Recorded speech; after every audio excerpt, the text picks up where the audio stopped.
Good morning, everyone. গেল মঙ্গলবার British পররাষ্ট্রমন্ত্রীর সঙ্গে গোপনে বৈঠক করেন ইসরায়েলের পররাষ্ট্রমন্ত্রী গিডিয়ন স্যার। স্কটল্যান্ডের সংবাদ মাধ্যম দ্য ন্যাশনাল জানায়, স্থানীয় সময় শনিবার পর্যন্ত যুক্তরাজ্যে অবস্থান করার কথা ছিল তার।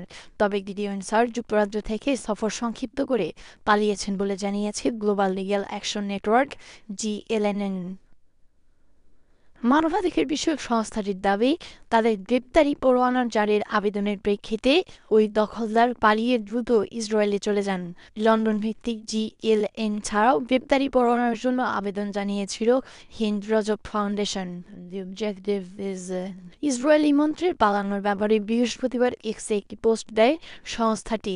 এতে গিডিয়ন স্যারের একটি ছবি যুক্ত করে তারা লেখে, সফর সংক্ষিপ্ত করে যুক্তরাজ্য থেকে পালিয়ে যাচ্ছে গিডিয়ন স্যার, তাকে ধরিয়ে দেওয়ার জন্য বলা হয় তাতে।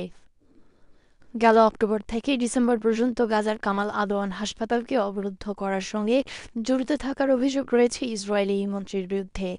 এই সময়ের মধ্যে হাসপাতালটির মেডিকেল স্টাফ ও রোগীদের ওপর হামলা এবং এটির পরিচালক ডাক্তার হুসাম আবু সাফিয়াকে অপহরণ করা হয়। এছাড়া গাজায় সব ধরনের মানবিক সহায়তা প্রবেশের বিরুদ্ধে অবস্থান নেওয়া সহ প্রকাশ্যে অবরোধ অব্যাহত রাখার ঘোষণা দেয় এই হিংস্র মন্ত্রী।